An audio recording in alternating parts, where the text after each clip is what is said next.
Okay, it is 1:30. We're going to go ahead and get this meeting called to order. This is the Telecommunications Subcommittee of the House Energy, Utilities, and Telecommunications Committee. We have a few members here in person, a few online. This is going to be my first attempt at conducting one of these meetings. I'm sure it'll go off without a hitch. We have one bill on today, and for those of us joining us online, House Bill 127, which was heard in full committee 2 days ago. That bill is not on today's agenda. That has been moved to Judiciary Non-Civil. So anybody who joined for that bill, it's not going to be heard today. The bill that we will be taking up is House Bill 328. And let's see who we got. Okay. Before we start with the bill, though, I'm going to ask Blake to take roll. Okay. I've already got it. Okay. So say not here if you're not here. We got everybody. Okay.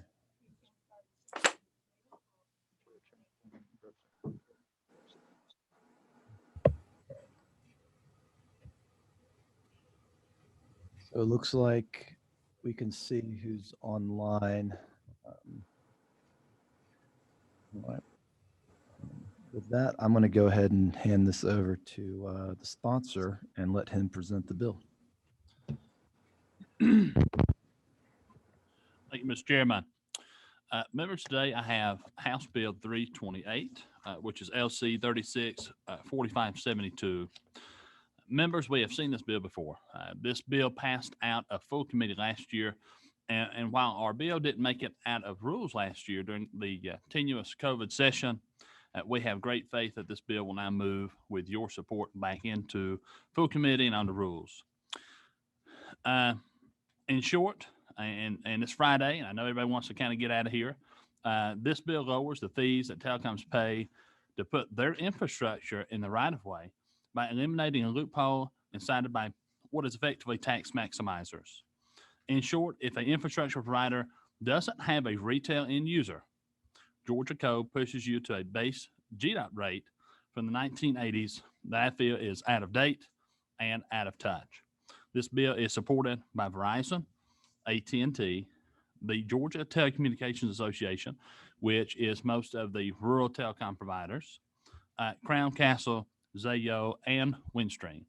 And Mr. Chairman, that concludes my presentation. Okay. That was succinct as promised. The chair appreciates that. And most members are fairly familiar with the bill, as we have. This is not a new issue for us. So at this time, I'm going to open up to any questions. I see Mike 5. Who's Mike 5? Okay. All right. Representative McLaurin, go ahead. Thanks, Mr. Chairman. Good afternoon, everybody. Good afternoon to Representative Montahan, the sponsor. Just had a couple questions, and forgive me if part of this is acquainting myself with the work of the committee, since I'm new. My understanding is that this bill creates a rate for anybody who is using the right-of-way to lay fiber, not necessarily for end users, at 5 cents per linear foot. Is that correct? Representative McCord, I would say absolutely. So in a way, right? This is for somebody, if you can imagine, that's providing the backbone fiber service, or, basically a bundle of fiber for multiple different other providers. Does that make sense? So it's like I'll try to use a rough metaphor. It's like Georgia Natural Gas provides to the other people who are, selling based on their own. You don't want to put 10 pipes for natural gas in the right of way, right? And so they operate much in the same way. So I guess what I'm trying to figure out, because again, I'm acquainting myself with the landscape, is my understanding is that there are other types of entities besides the entities covered by the bill Sure. that use the right of way in a very comparable or maybe even identical way in terms of using it to lay wire. But the payment is not going to be the same post this bill, right? There's a franchise fee I know for Sure. cable companies. Right. They pay a percentage, is my understanding, of their revenue based on Sure. who they serve. So this bill, while it would have the commendable effect of reducing rates that are probably outsized for the companies you mentioned, Sure.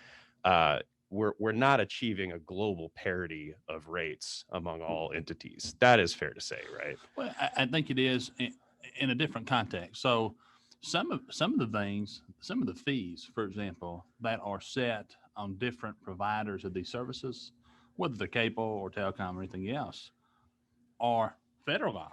So, USC, 47 USC section 542B, right, sets up some of the different types of regulatory fees that a company would pay in the right of way. And so in some ways, right, depending on the extent of the network or what's there, but it's going to be different in Albany than it would be in Atlanta, right?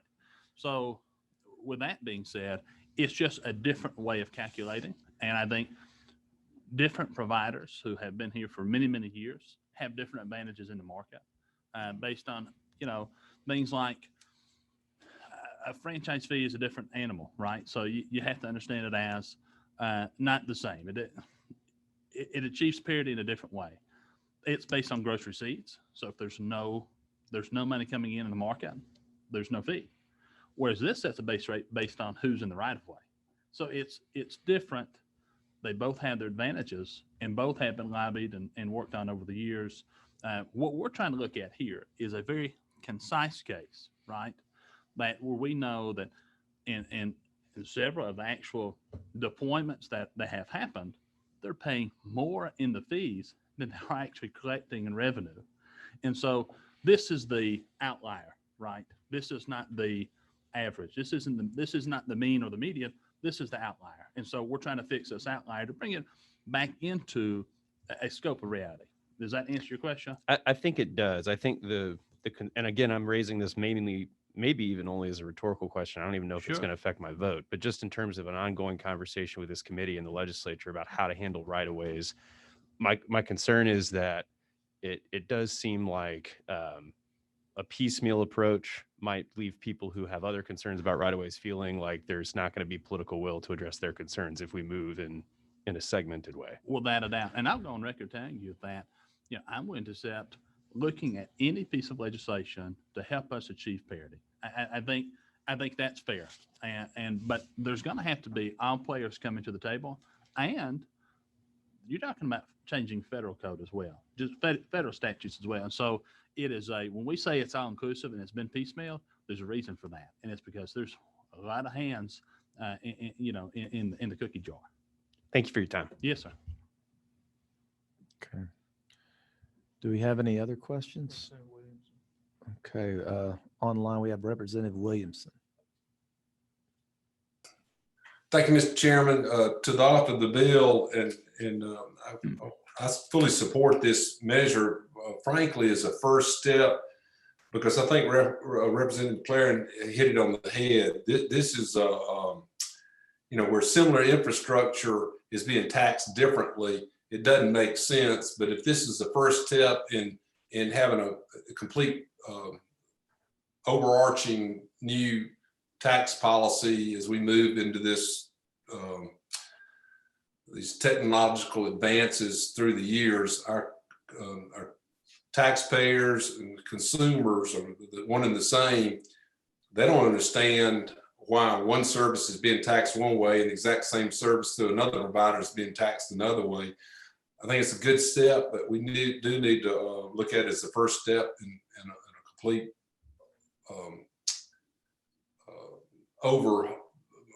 review and overhaul of this whole taxing structure. But I think that those comments have been made before, but it's a good bill and I look forward to voting yes. Well, thank you very much. Appreciate that. And I'll say again, I am 100% on board on addressing the parity issue with these different right-of-way, installations. I would say that right now, I just want to nail this outlier. We should not be putting out or paying out more fees by code than there is revenue. That's not good, especially when we start talking about rural Georgia, right? And finding some type of internet access deployments there. This is going to be an important piece of that pie, but I recognize that this ain't the whole pie. Thank you. All right. We have a question from Representative Singleton. Yeah, thank you, Mr. Chairman, and thank you for bringing this bill. I just a quick question for the sponsor. I just want to make sure that I understand. If we were to pass this measure, is it true that if we were to pass this measure, that a telecom provider that's providing essentially the piggyback infrastructure but not going to the end user, that this bill would help bring what they're paying for their infrastructure back in parity with like the bigger telecom companies that are going direct to end user? Would that be a correct assessment? I think so, mostly, right? It's a very complicated subject matter, but if you're saying if it brings it within the mean or median, then I would say yes, it does. But there's all sorts of different advantages that all different providers have based on either federal or state statute, and they operate in different ways. But yes, if you're talking about a mean or median situation, we're bringing this outlier back into what is effectively a normal rate. Thank you. Thank you. Next question's from Representative Moore. And then after that, we have Hutchinson. Thank you, Chairman, and thank you, Representative Momtan, for bringing this bill before our committee. I do remember when it came up last year, and it is, I would agree with you that this is very complicated subject matter, and it's taken me a long time to try to get caught up on some of the nuances of this bill and what it pertains to. And I do think it is for the benefit of the many new members of this committee to be able to go through this subject matter collectively as though it was the first time that we've seen it. But I guess, I have several concerns. I would first of all agree with you that the current DOT rates, even though they are tiered rates, seem kind of arbitrary and probably excessive. I was pleased to see that recently the DOT has started to revisit some of those rates and are perhaps on the cusp of changing them, which may make this bill somewhat unnecessary. But the fact that they haven't changed them yet, can't blame you for bringing this bill on behalf of the companies that would benefit from them. That being said, I wanted to ask specifically about lines 285 to 290 of the bill. This is a part of the bill that essentially says that this new rate fee that that a company like Crown Castle would pay would be in lieu of any other type of fee that may be applicable for this type of right of use way. And I was wondering if you could explain how that either would or would not affect those companies' requirement to pay the small cell fees that we as a body collectively agreed to last term. So Representative Moore, I'm going to have you restate the question at the very end, because I think I was with you on the question, and then you added in the small cell, and so I want to make sure that I'm looking at this in the right context. So please restate the question. Sure. So if we're looking at lines, section 20, but it's on lines 284 to 290, it says, I'm going to skip through some of this language, but it says the payment by any telephone company of video franchise fees pursuant to that section, and then it lays out different types of fees, permit fee, encroachment fee, degradation fee, or any other fee, that they would be exempt from paying those, including the very last lines say, or any other provision of law, regardless of nomenclature. So what I read into this is that, someone like Crown Castle, who is a primary beneficiary of this bill, should it pass, would be exempt from paying any other fees that are associated with the use of this right of way, including the small cell fees. So we've talked a lot about parity in this afternoon's conversation, but it seems to me like that's creating a specific exemption. for these telecom companies that the cable companies, for example, are not exempt from. Sure. And I'm going to answer your question in a couple of different ways. And so when we say parity, again, I'll go back to there's several different statutes, not all state statutes, right? Some of them are federal. Those franchise fees and the fees that are set therein are based on federal statute, not state statute. Now, the interplay between those code sections and these code sections may or may not operate. I couldn't tell you because I have, to be quite honest with you, I have not read the code sections in 47 USC. And we could spend probably a whole month reading through it, and not understand it either. But specifically, as far as the fees, I'll explain to you a situation that I think might be odd. If we don't say we're paying these fees for having our wires in the right of way, just this general idea, right? The wires need to be in the right of way. It becomes troublesome if we start adding fees like, hey, by the way, there's a disruption fee or a fee to, park a truck on the side of the road to do maintenance, right? Then that kind of would create a new outlet for another fee-based system. So what we're saying is, hey guys, we're trying to bring this outlier into the mean or median. But if we do that, we got to make sure that that covers all of our bases. So whatever decision that we make as a legislature and as members here, and then as it goes through the process and into the Senate, that is an all-encompassing, that everybody's at the table.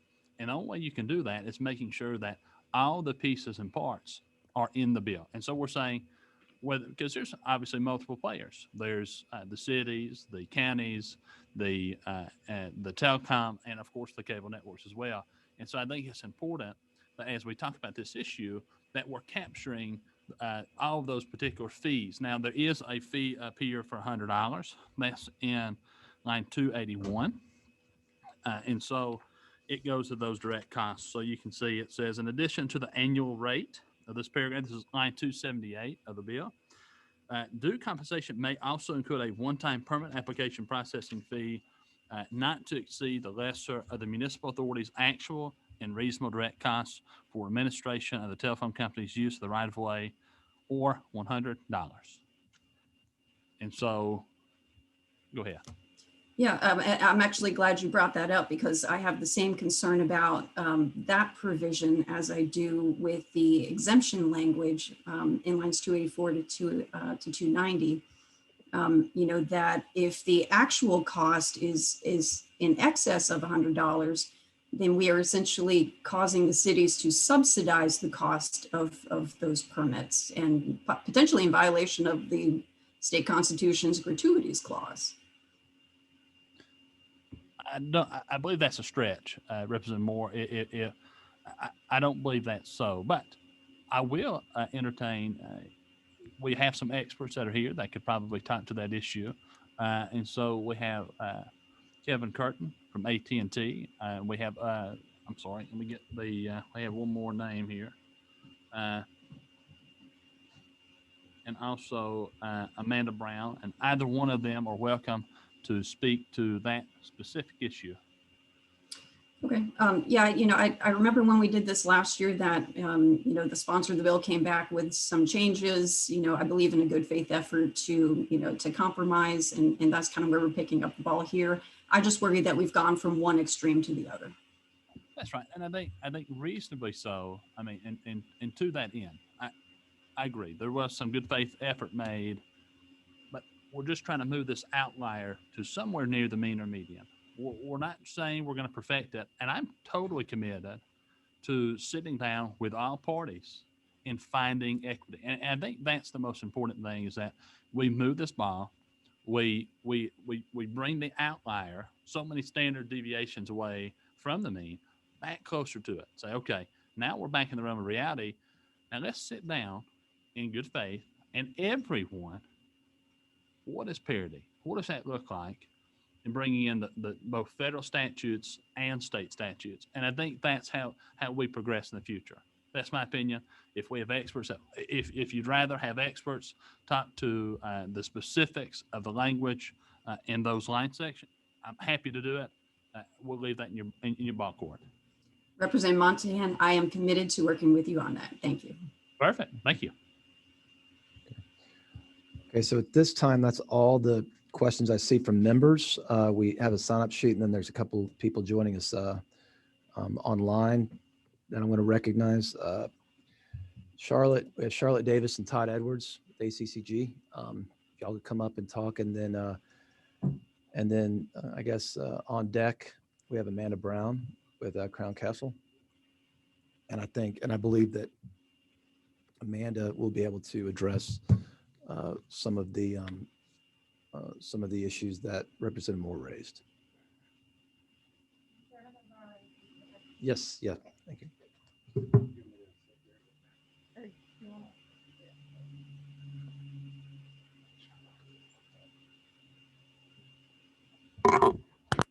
Thank you, Chairman Dollar and members of the committee. I'm Charlotte Davis. I represent the Georgia Municipal Association. As has already been noted, I know that many of the members, particularly the ones that have served on the committee for the past several years, are familiar with this linear mile fiber issue. It is a bit of a reoccurring issue. And a lot of our association's comments, as well as the providers' comments in years before, have been very focused on the rate structure in cases of there not being a retail customer.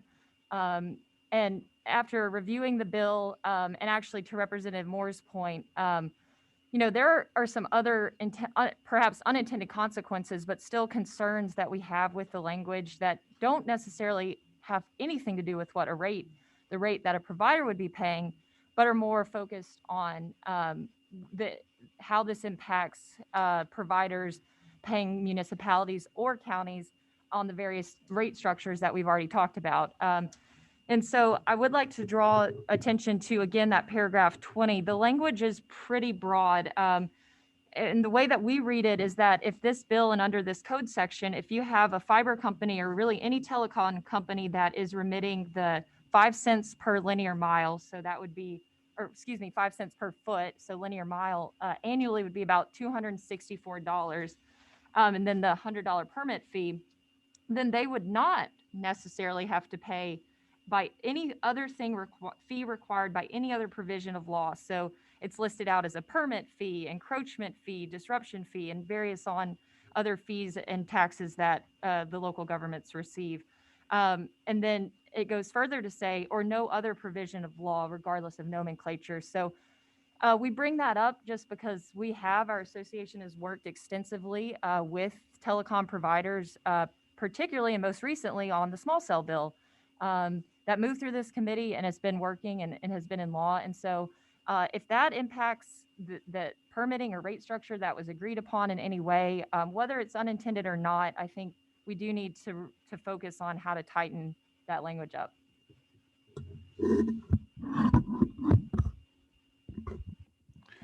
Good day, Mr. Chairman, members of the committee. I'm Todd Edwards. Look at y'all, this is new for me too. I'm the Deputy Legislative Director for ACCG. I think it's been mentioned before. I would certainly agree this is a technical, very complex issue. It's going to have perhaps unintended consequences. Past time we've dealt with bills similar to this every year. Most of the time ACCG has set out as it only impacted municipalities, the Department of Transportation, the structures they can provide. And I want to apologize in advance. My conversation is very legal in nature. This has come from our attorneys. We looked at it closely last night along with those from the Georgia Municipal Association. So stick with me. I'm sorry that Larry Ramsey, our attorney or counsel, could not be here to do this. So the statute defines, and I'm going to be focusing entirely on between lines 278 and 290 of the bill. The statute defines due compensation differently depending on whether the right-of-way is owned by the city or the county. So paragraph B, starting on line 278, that addresses due compensation for municipalities, which is roughly 3% of the company's recurring local service revenues. C is the one that applies to counties, and throughout, since this has not been an issue before, but all we can as counties charge in the right-of-way is the basic cost or due compensation for issuing the permit.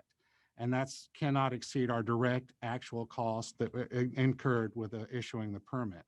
While this legislation does not specifically amend the county paragraph, again, paragraph C, it adds language in the municipality paragraph that will directly apply to and harm counties. The new number 20 under paragraph B starts on line 284 of the bill, and it states that the payment by any telephone company or video franchise fee pursuant to this chapter of Title 36, and the key language here, or due compensation pursuant to this code section shall be in lieu of, as Charlotte mentioned, any other permit fee, encroachment fee, and the list goes on.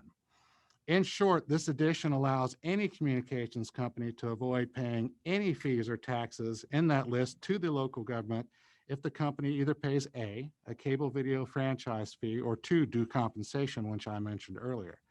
We believe this is particularly harsh to counties. If a company pays this basic permit fee, again, that's the direct actual cost of issuing the permit, which then is not, is it excused? It is excused from paying any other fee permitted pursuant to any other provision of law Hey, for this Todd. company's ongoing. Todd, I'm Yes, gonna cut you off for a second. Apparently, they're having a little difficulty hearing you online. If you could sir. Okay, demask, I think that would help. it. Charlotte, Yeah. will you keep your 6-foot distance, Yeah, please? yeah. And I apologize, ladies and gentlemen. You're This sure is- you don't this want me to is go back part- through this, but I'll focus, I'll get straight to the conclusion. Yeah, Mr. this is Chairman. all part of the learning process, but thank you. So in short, the addition of this language, and I pointed out earlier, it allows these companies to pay, if they're paying this fee to the cable video franchise or due compensation, it takes place of all other fees. So I'm going to, in summary, say that the new paragraph 20 is particularly harsh. If a company pays due compensation to counties, which again, that's only the cost of issuing the permit, they're excused from any other fee permitted under this section, pursuant to any other provision of law. What does this mean? In short, that paying that permit fee would eliminate all occupational taxes currently owed to the counties, all cable franchise fees owed to the counties, as well as all the fees that Charlotte mentioned that we worked in good faith over numerous years with this committee and the General Assembly for permitting small cells antennas, co-locations, pole attachments, and all the other ones in current law. That is our concern. I don't believe it was intended, but again, our attorneys read it this way, and we'd be happy to work with you going forward to address it. And,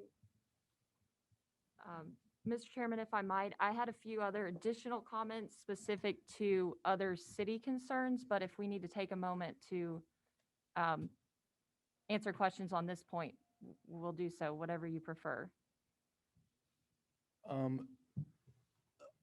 Yeah, you can go while you have the Okay. mic, and then we'll Sure. take questions after y'all are Okay. both done, in case, because I'm imagining there's probably going to be some overlap. Sure. There are really only two other points from the bill that I think are specific to municipalities that I wanted to point out. Moving back a little bit in the bill, paragraph 13 has language that would basically prohibit a city from collecting a penalty or from penalizing a non-compliant company. The language reads for 4 consecutive quarters. And this is a bit problematic regardless, again, of what rate a company is paying. Because you could have a situation where a provider would pay essentially the first quarter of every year, but because it wasn't 4 consecutive quarters, a municipality would have no recourse in collecting the fee that's owed. And again, that's only specific to the penalty. It doesn't talk about the fee that's actually owed, whether it's $200 or $2,000. So that we would like to see a bit tighter too, because I can't name a single case or company of really any industry, or certainly not as a homeowner or consumer, that you could be non-compliant in payment for a year and not necessarily have to be penalized. And then the last thing is specific to the rate, and this already came up, but I do think it's important to note that right now we're under a proposed rule change with GDOT. All companies, cities, counties could provide comments, and our association did.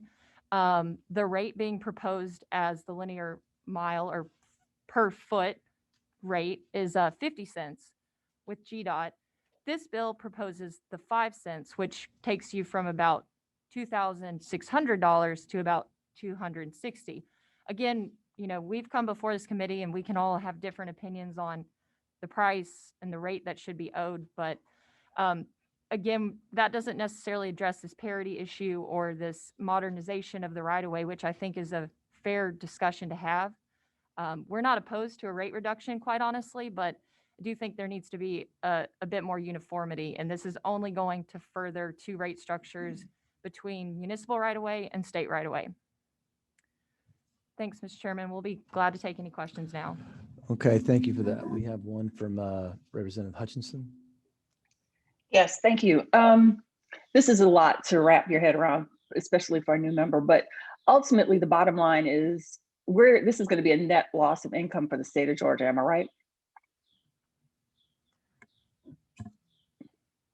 I can't speak for the state. It certainly will be for Georgia counties, ma'am. Okay.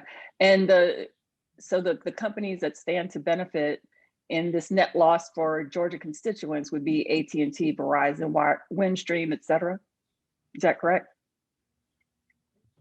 Again, I don't really want to speak for the companies, but just from the municipal perspective, the rate that's being proposed as a reduction is for companies that are laying fiber in the right of way.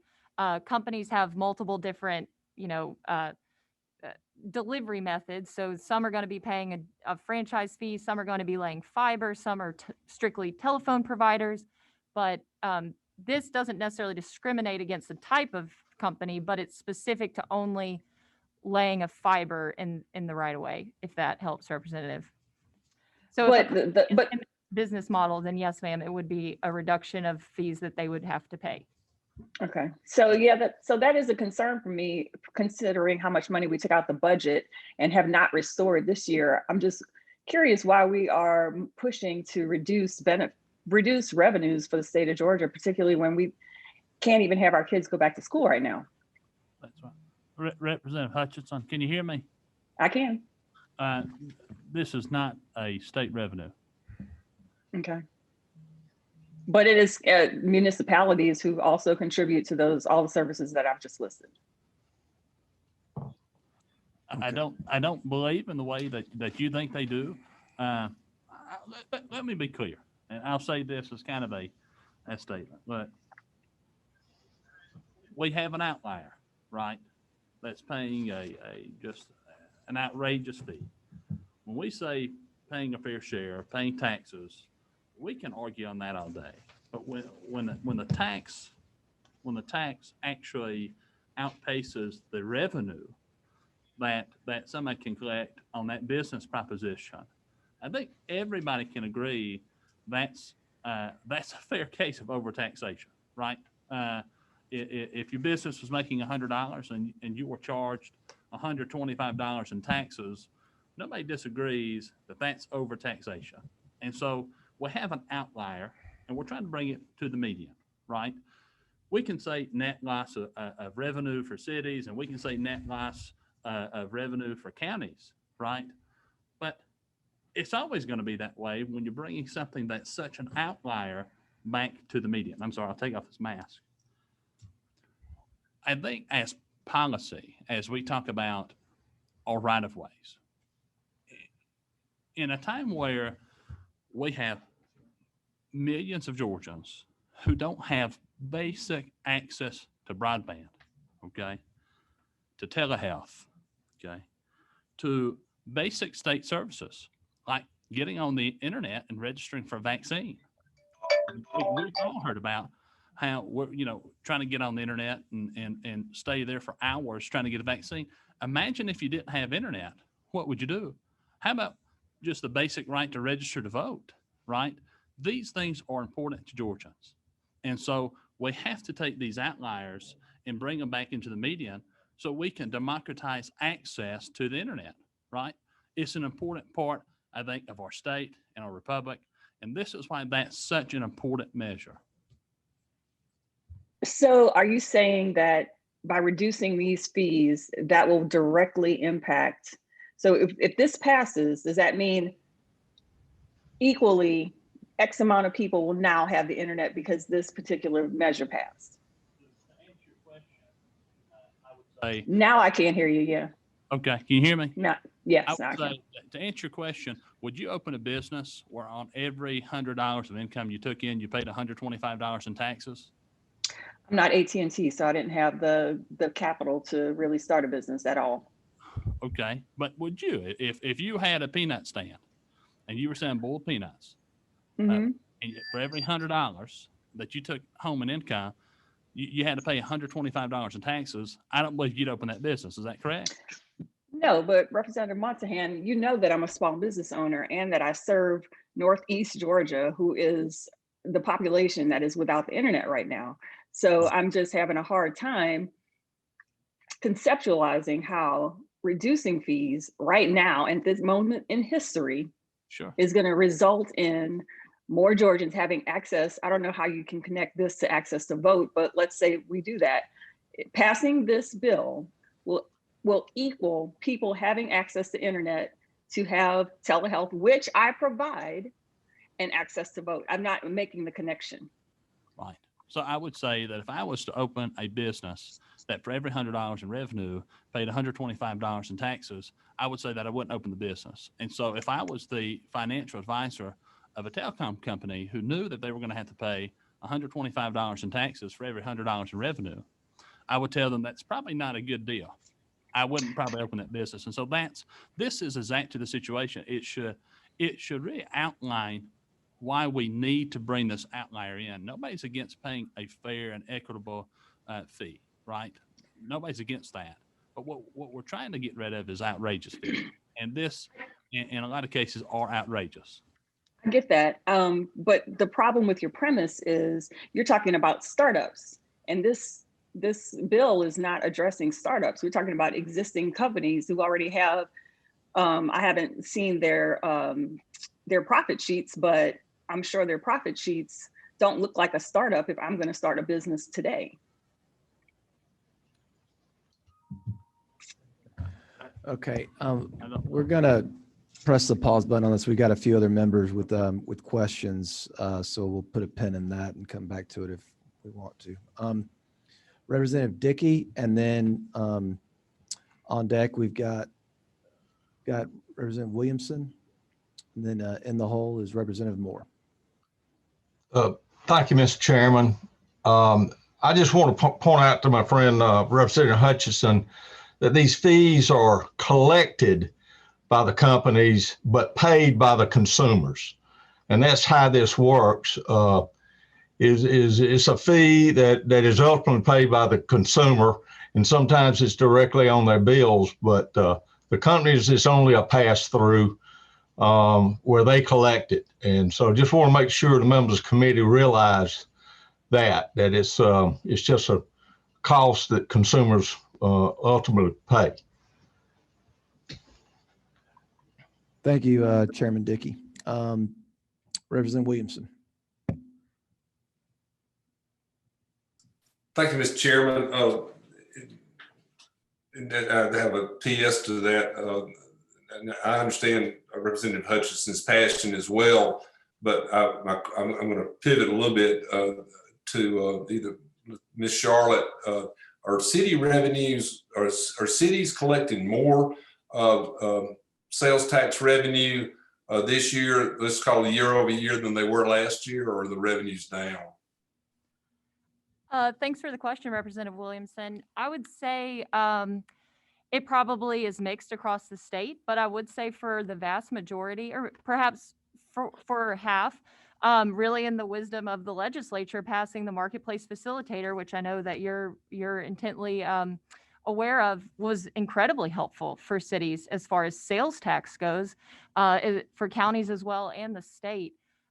This issue, though, is a little bit different, I believe, than purely a sales tax, because it's also incorporating permitting and then fees for the use of public property, essentially, which is different than sales tax. But for the most part, I would say if cities' budgets or revenues rather are up, it's directly because of online sales, less so because of these types of transactions. That's fair. And just follow up friendly question for Ms. Charlotte, if you don't mind. You mentioned line 231. I happen to be in agreement with you. Don't faint. Can you repeat that, sir? Line 230 about not fainting, or line 231? So But line 231, I think it's a little bit vague and unclear. I agree with you that paragraph 9 or 19 of this subsection, for 4 or more consecutive quarters, such telephone companies shall be subject to a civil penalty. What cleanup language would you like to see in that line 231 in particular? Thank you for the question, sir. I think this would be something that obviously we would all kind of have to get together and discuss, but I think a lot would be trying to track what currently happens in practice. And my understanding is that for non-compliance, either a city or county in certain cases will notify the provider, and they should, in most cases, at least have a permit to know who's in the right of way, so they'll know what company to address. And then from there, I believe there's generally about a 30-day time frame, at least for notification that there's either outstanding fees or payments, and then they'll go from there. And obviously the hope for both is that it doesn't get delayed further by 30-day increments, or that no lawsuits or that type of thing will have to occur. But for an entire year, I think is a little bit lengthy. And we do have issues where companies have been non-compliant for years. And I think that's important to consider in this. You know, we're talking about the big legacy companies that we all know, that I would say for most cases are very good actors and very good partners. But we also have a ton of fiber companies that aren't based in Georgia that come in and lay dark fiber, and cities can never hear from them again. So I think that's the type of instance where we do need to tighten up this language, and really look at a time frame much less than four quarters consecutively. Well, it's not my follow-up question. It's not my bill, but I would encourage the author of the bill, Representative Montmahan, to consider tightening up specifically line 231. Thank you, Mr. Chairman. All right, next we have Representative Moore, and then after that we have Representative Kennard, and then we've got in-house after that. Okay, go ahead. Yeah, thank you. And Representative Williamson, I'm with you in your concerns about the section that you highlighted.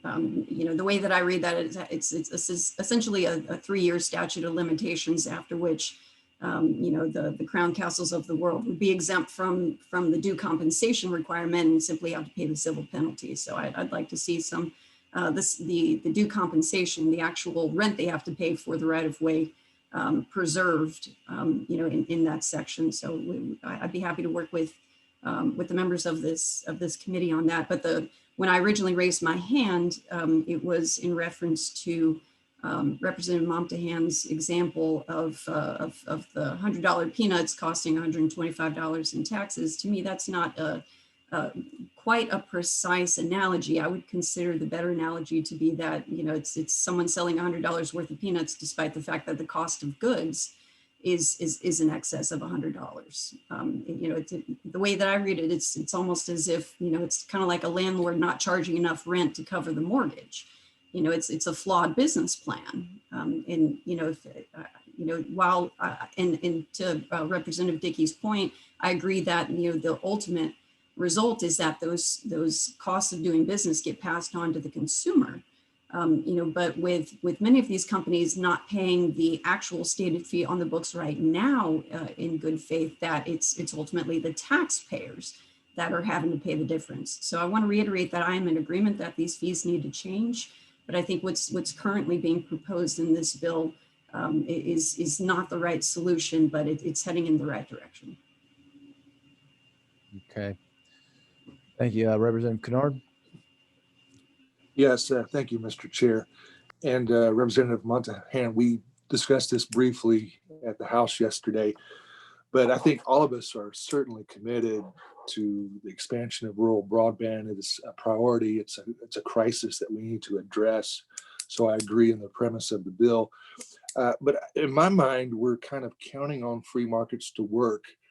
And I would like to see more assurances that if these companies get the benefit of this reduced fee, that there is something in writing, a commitment to so many miles that will be provided, that we're just not counting on free markets to work, because sometimes they do, sometimes they don't. We're providing an incentive, but I would like to see us maybe get more of a guarantee that these companies will follow through with this opportunity to go to the rural areas, and we will indeed see the fruit of this opportunity. All right, thank you. Representative McLaurin, and then Representative Anderson.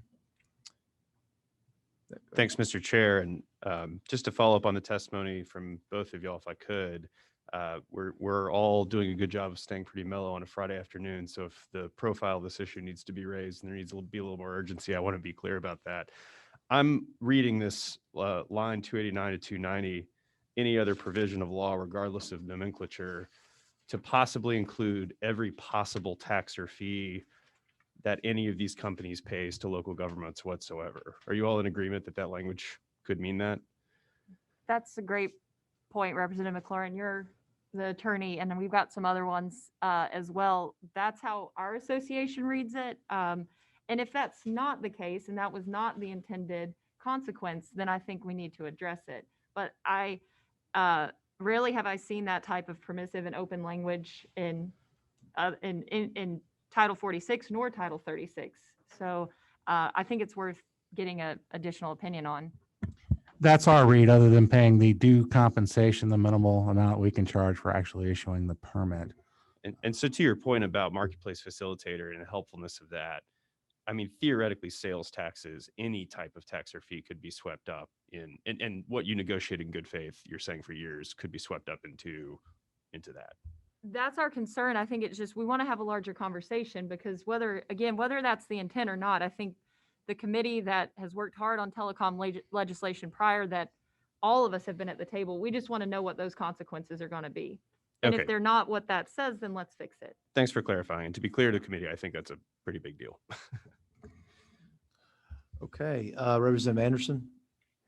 Thank you. And I want to say, first of all, this conversation is very helpful for someone like myself who is not only new to the committee, but new to the legislature in general.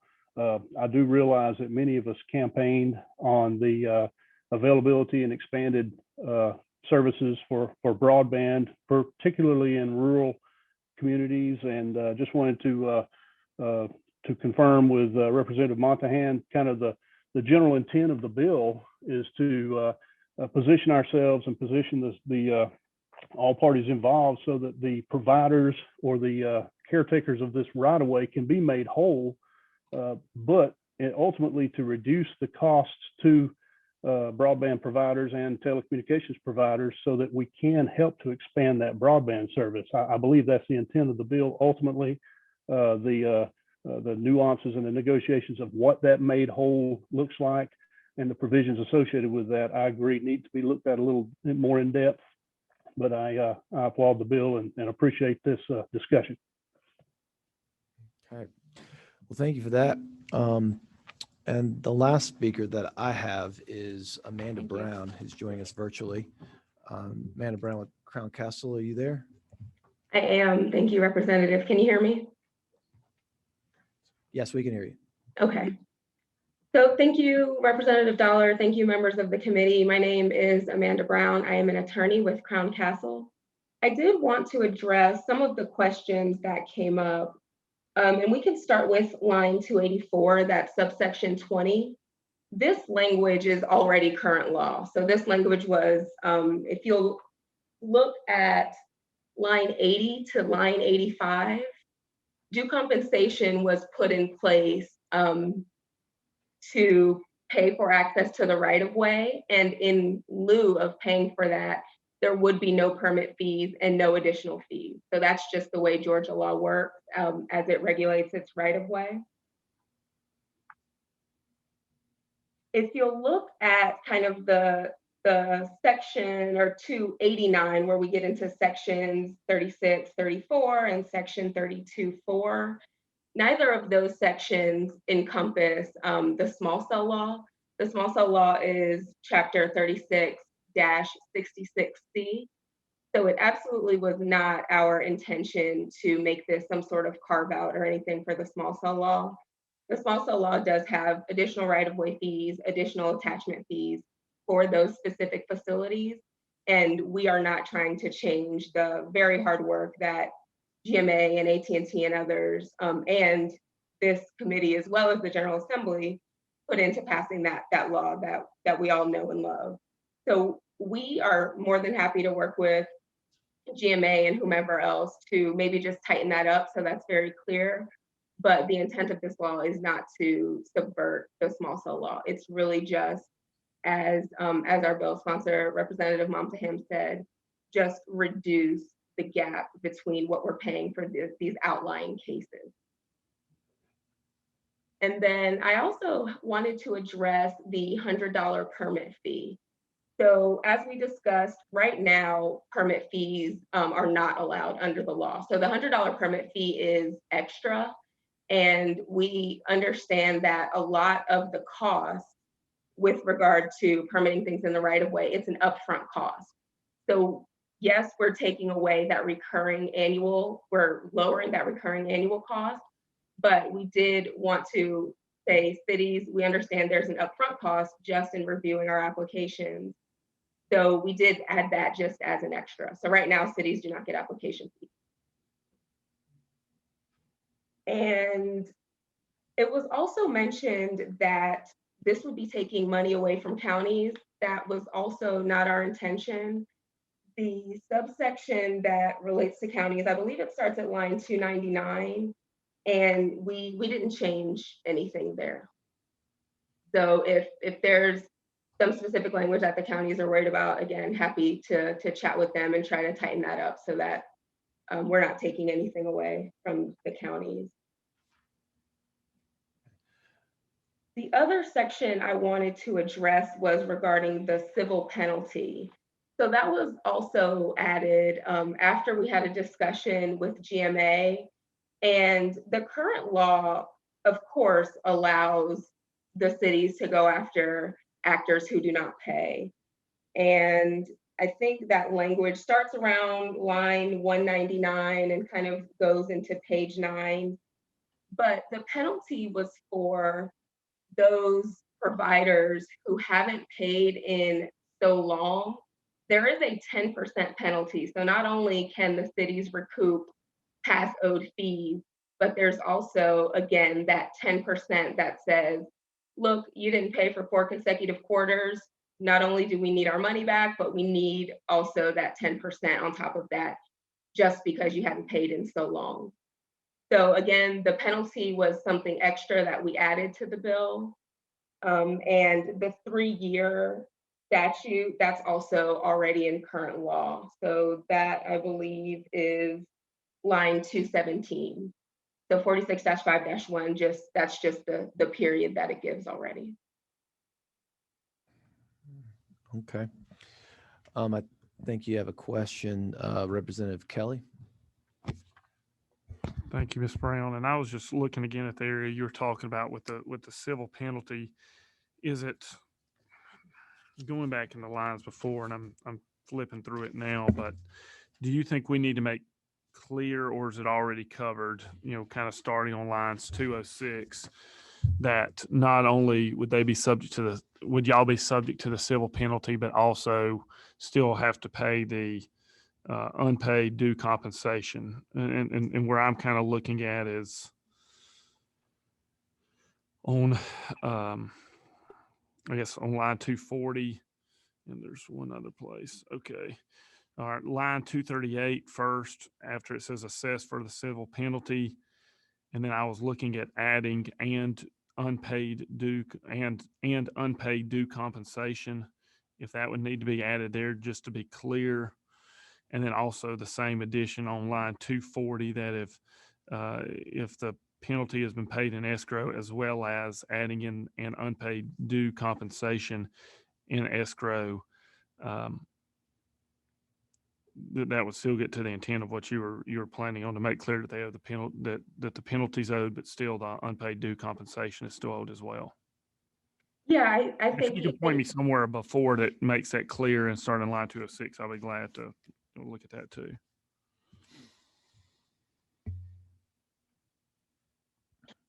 I'm happy to take a look at that, and thank you for suggesting specific language.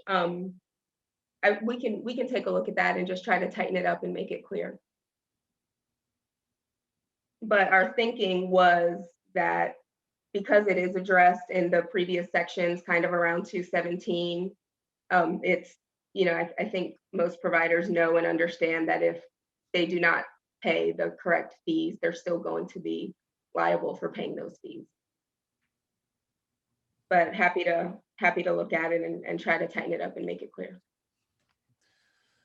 Okay. Next we have, she must be billing us by the hour. Representative Moore?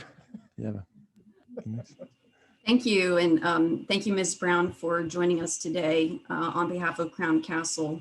I represent 5 cities across Gwinnett and Fulton counties, including Peachtree Corners, my home city. And isn't it true that Crown Castle is currently operating under a permit agreement for the right-of-ways from the city of Peachtree Corners? Under a permit agreement?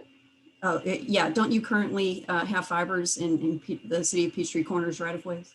We do, yes. And isn't it true that Crown Castle has failed to pay its fees to the city of Peachtree Corners since 2018, putting Crown Castle in arrears by over $22,000? We did get a demand letter for that, so we're working on that internally, yes. Okay, thank you. Our city would really appreciate you guys paying the fees that you agreed upon in your contract with the city. Okay, yeah, no, absolutely. We're working on that, and we did receive that notice, so thank you. Thank you.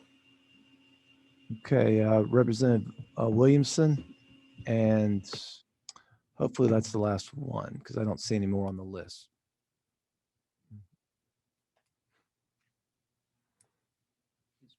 I mute my audio. Thank you, Mr. Chairman. Just a follow-up to the discussion that Representative Whip Kelly and Ms. Brown had. I'm a big believer in people pay their bills when they're due. Can you point me to the line to the 10% cap on that penalty? I'm just struggling to find that. Is that my understanding? It's only limited to 10% cap?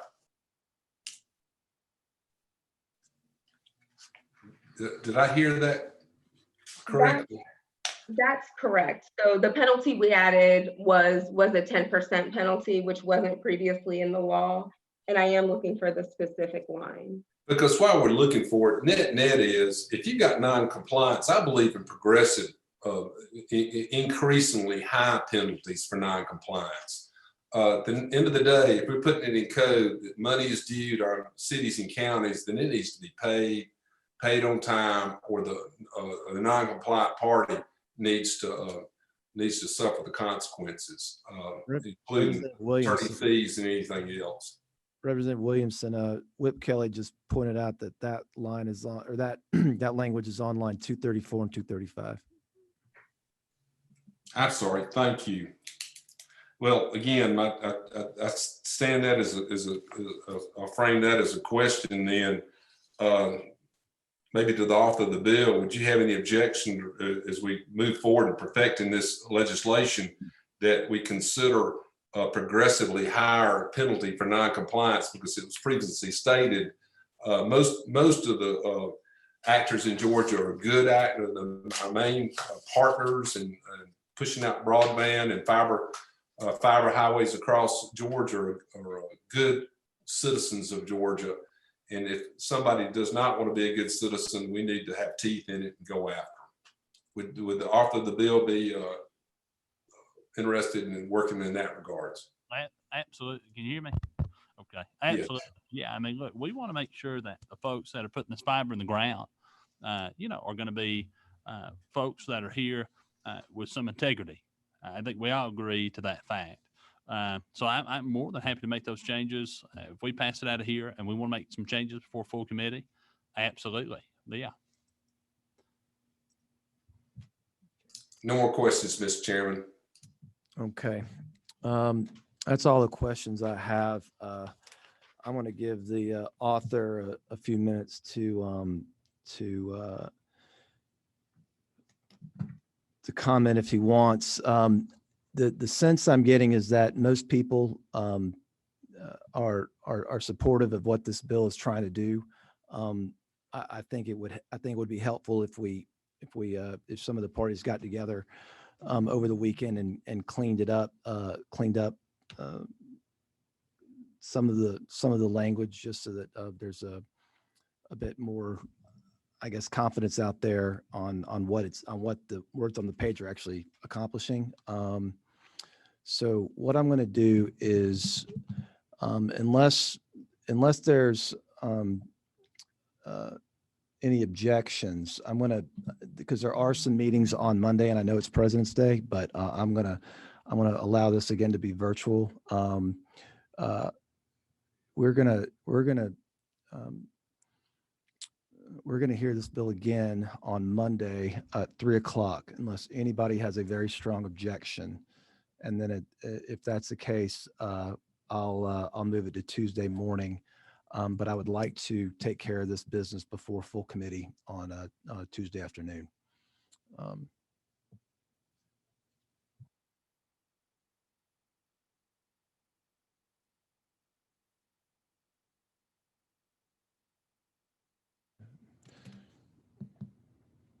Okay. Well, Chairman? Yes. Are we going to receive a substitute before we vote on this? Is that what you're suggesting? Yeah, we're gonna. It would be my anticipation that we'll see a sub on this just to address some of the concerns that have been raised, or at least get a comfort level from people who have drawn questions that the language is tight enough. But that's my thought on it. You had mentioned if we have objections that we could raise them. I have no problem working on the weekend. It is Valentine's Day weekend, so I just want to make sure that members of the subcommittee have sufficient time to review a substitute before we vote on it. So, well, thank you for that. The intention is at 3 o'clock on Monday. I've been looking to see if there's any other conflicts with other meetings, and I haven't seen any. So I think 3 o'clock should give members time. And that is true. It is Valentine's weekend, and I don't want to get anybody in trouble. I would just love to have at least 24 hours to review the substitute. So unless we receive this on, by Sunday at 3 o'clock, and then that wouldn't allow much time for us to review it. That's my concern. Well, that's not really up to me. I can say that I think all the parties involved, it's in their interest to try to get members the information as quick as they can. Okay. So with that, I'm going to ask if anybody that does have concerns, please get with the author and with myself to try to get this worked out in a timely fashion.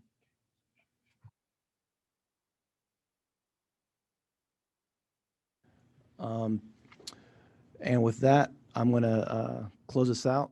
So we'll see everybody back either in this room at 3 o'clock or online. So thank you, everybody. Thank you.